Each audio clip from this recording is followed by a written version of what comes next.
اگر بابری مسجد ایلیگل تھی تو پھر وہ توڑنے والوں کو کیوں ملی؟ اور اگر لیگل تھی تو پھر ان کو کیوں دیے؟ اگر انلیگل تھی تو اڈوانی پہ کیس نکال دو، اور اگر لیگل تھی تو پھر مجھے دو۔ یہ کیسا بتاؤ آپ؟ اب جب ہم یہ بات کرتے تو مجھے معلوم کہ کل میڈیا صبح فجر کے بعد شروع ہو جائیں گے، اب رات سے بولیں گے مسالہ مل گیا، مسالہ مل گیا۔ اب چھوڑنا نہیں ہے اس کو، یہ بولا ایسا، اڈوانی کو بولا، ہمارے پیارے کو بولا۔ ارے تمہارے پیارے ہوں دو، تمہارے سگے ہوں دو، جو اللیگل اور اللیگل ہے وہ تو بولنا پڑے گا۔ اگر بابری مسجد اللیگل تھی تو کیس کیوں چل رہا ہے؟ اور اگر بابری مسجد لیگل تھی تو پھر کیوں کس کو دے رہے ہیں آپ؟ بنیادی سوال ہے۔ اب وہ 1045 پیج کا ججمنٹ کھول کے بیان کرے تو فجر ہو جاتی۔ میں تھمز اپ ہوں، میں مودی جی کی طرح پڑھا لکھا ہوا نہیں ہوں۔ غلطی سے سالار ملت نے مجھے لندن بھیجا کر بیرسٹری کی ڈگری کرائی، پھر بھی آئی ایم اونلی تھمز اپ۔ مودی جی کے پاس بڑا علم ہے، بڑے قابل ہے، میں مانتا ہوں۔ میرا ایک ہی سوال ہے، آپ کو تکلیف کیوں ہو رہی؟ میں پوچھا تو آپ کو تکلیف کیوں ہو رہی میرے بھائی؟ میرا بنیادی سوال ہے۔ اب ہم یہ فیصلے سے مطمئن کیوں نہیں ہے؟ میرا جو لڑائی ہے، میرا قانونی رائٹ ہے بابری مسجد، جس کو انگریزی میں بولتے ہیں لیگل رائٹ۔ میری بابری مسجد میرا لیگل رائٹ ہے۔ میں زمین کے لیے نہیں لڑ رہا ہوں، میں مسجد کے لیے لڑ رہا ہوں۔ اور علماء کرام نے بتا دیا، حسان فاروقی نے اپنی تقریر میں کہا، علماء کرام نے کہا کہ مسجد تحت شورا سے لے کر مسجد ہی ہوتی ہے، اور مسجد جب قیامت آئے گی تو اللہ سبحانہ و تعالی مسجد و دنیا کی مساجد کو اٹھا کر جنت میں رکھے گا۔ علماء ہے، پوچھ لو آپ۔ سب چیز تباہ ہو جائے گی جب سور پھونکا جائے گا سوائے مسجدوں کے۔ مسجد اللہ کی ہے۔ اور آج جو لوگ مجھے فون کر کے بول رہے کہ تمہاری یہ بات سن کے بڑی تکلیف ہوئی، کیوں تم نہیں مان لیتے اس بات کو؟ میں نے کہا مسٹر، آپ بہت پڑھے لکھے ہیں، آپ قابل ہیں۔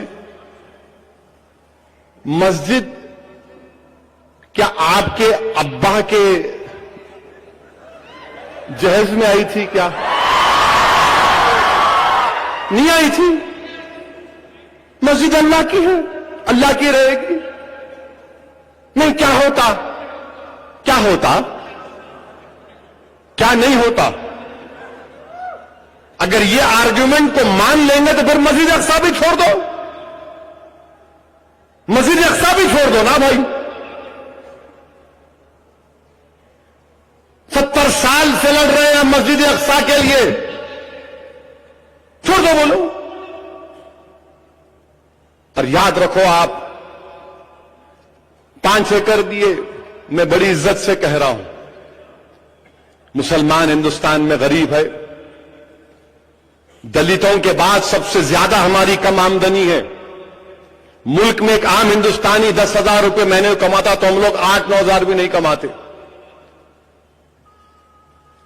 بے روزگاری ہے، کرائے کے گھر میں رہتے ہیں، جیلوں میں ہم بھرے ہوئے ہیں انڈر ٹرائل کے طور پر،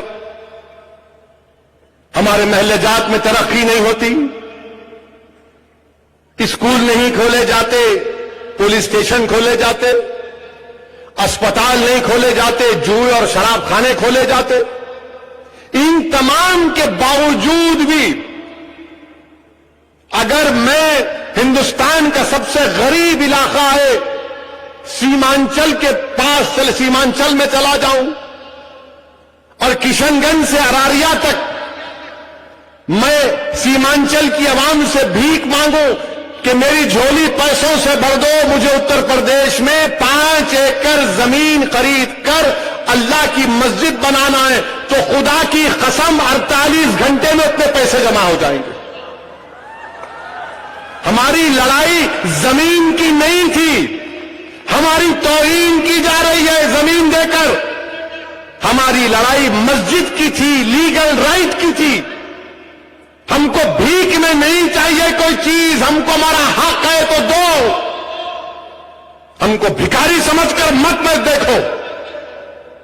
ہم ہندوستان کے باعزت شہری ہیں. ہم کوئی کرایہ دار نہیں ہے، ہم کوئی فقیر نہیں ہے، بھکاری نہیں ہے کہ تمہارے پھینکے ہوئے ٹکڑوں پر زندہ رہیں گے. ہم لڑائی لیگل رائٹ کی ہے. اسی لیے آل انڈیا مسلم پرسنل لا بورڈ کے ذمہ داروں نے کہا کہ ہم مطمئن نہیں ہیں. بالکل صحیح بات. اب آپ کو بڑی تکلیف کہ سب لوگ راضی ہو گئے. یہ لوگ کون ہیں؟ تو یاد رکھو ہم لوگ دیوانے ہیں، پاگل ہیں. اور جب دیوانے پاگلوں کو عقل مند کی بات سمجھ میں نہیں آتی، جو عقل مند ہیں وہ موڈی جی موڈی جی موڈی جی کر رہے ہیں، اور جو دیوانے پاگل ہیں وہ مسجد مسجد کر رہے ہیں. اب آپ کو فیصلہ کرنا. ہم تو آل انڈیا مسلم پرسنل لا بورڈ کے ساتھ ہیں اور رہیں گے انشاءاللہ. اور میں دارالسلام کے اس تاریخی ڈائز سے وہ جو تمام وکلاؤں